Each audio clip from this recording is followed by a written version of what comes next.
नाम मधु पोद्दार, शाखा गाजियाबाद, मुख्य शाखा, प्रांत पश्चिमी उत्तर प्रदेश, रीजन NCR 1।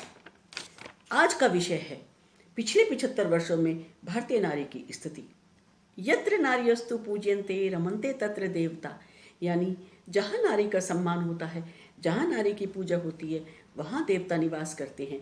ये थी हमारे देश की परंपरा, ये थी हमारे देश की संस्कृति। हमारे देश में नारी को देवी का दर्जा प्राप्त था।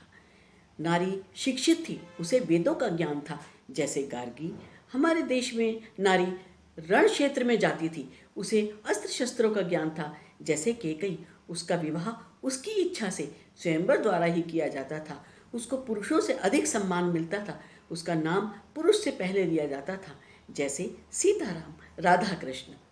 पर दुर्भाग्य, मुगल काल आया, उस समय अशिक्षा, बाल विवाह, सती प्रथा और विधवाओं के शोषण जैसी अनेक सामाजिक कुरीतियाँ हमारे देश में आ गईं। उस समय हमारे राष्ट्रकवि मैथिली शरण गुप्त को भी कहना पड़ा, अबला जीवन हाय तुम्हारी यही कहानी, आंचल में है दूध और आँखों में पानी। उसके बाद हम अंग्रेजों के गुलाम रहे, लेकिन जब देश स्वतंत्र हुआ, उस समय नारी उत्थान की बात सामने आई। सभी लोगों ने विचार विमर्श किया और नारी के रहन सहन और खान पान पर विशेष ध्यान दिया गया। लड़कियों के लिए स्कूल खोले गए और नारी को शिक्षा दी जाने लगी, जिससे उसका शारीरिक, मानसिक और शैक्षिक विकास हुआ। शैक्षिक विकास से उसमें आर्थिक आत्मनिर्भरता आई, जिससे उसकी सामाजिक प्रतिष्ठा भी बढ़ी। आज नारी हर क्षेत्र में आगे है। वो डॉक्टर भी है, वकील भी है, वो CA है, वो शिक्षक है, वो वैज्ञानिक भी है। वो एक तरफ पुरुषों की भांति बस चला रही है तो दूसरी तरफ अंतरिक्ष में जा रही है, एरोप्लेन चला रही है। वो कार्यपालिका और विधायिका, उसके अलावा जज, सभी लोकतंत्र के चारों स्तंभों को मजबूत कर रही है। ऐसा कोई भी क्षेत्र नहीं है आज जहां नारी कार्य नहीं कर रही है। एक तरफ वो अपने परिवार का ध्यान रखती है तो दूसरी तरफ सामाजिक और राष्ट्रीय कार्यक्रमों में बढ़ चढ़ कर हिस्सा लेती है। यह है हमारे देश की नारी का उत्थान। पर दुर्भाग्य, कहते हैं हर अच्छाई के साथ बुराई भी चलती है, वही नारी के साथ भी हुआ।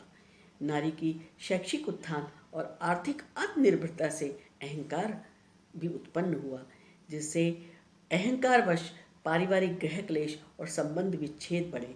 नारी ने कैरियर को परिवार से अधिक महत्व देना शुरू कर दिया। वह जननी तो बनी, पर माँ के कर्तव्यों को भूलने लग गई। उसने स्वतंत्रता व स्वच्छंदता के बीच के अंतर को भुला दिया। आंतरिक सुंदरता को छोड़ पाश्चात्य संस्कृति के प्रभाव में आके बाहरी सुंदरता पर अधिक ध्यान देना शुरू कर दिया। एक तरफ हमारे देश की नारी प्रधानमंत्री बनी तो दूसरी तरफ फूलन देवी जैसी डाकू भी बनी। एक तरफ सीमा पर जाकर शत्रुओं का वध किया तो दूसरी तरफ गर्भ हत्या करके अपने बच्चों की हत्यारिन भी बनी। एक तरफ उसका आध्यात्मिक विकास हुआ तो दूसरी तरफ चारित्रिक व नैतिक पतन, जिसके कारण समलैंगिकता, गैर वैवाहिक पुरुषों के साथ संबंध और वेश्यावृत्ति जैसे व्याभिचार भी समाज में बढ़े। इस तरह हम कह सकते हैं पिछले 75 वर्षों में एक तरफ हमारी नारी का सामाजिक, आर्थिक, शारीरिक, मानसिक और आध्यात्मिक विकास हुआ तो दूसरी तरफ चारित्रिक व नैतिक पतन भी हुआ है, जिसे संभालने की ज़रूरत है।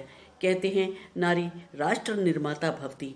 अगर नारी अच्छी है तो वो 2 परिवारों को संभालती है, पूरा समाज अच्छा होता है, पूरे समाज का विकास होता है। इन्हीं शब्दों के साथ मैं अपनी वाणी को विराम दूंगी। धन्यवाद। जय हिंद, जय भारत, जय भारत विकास परिषद।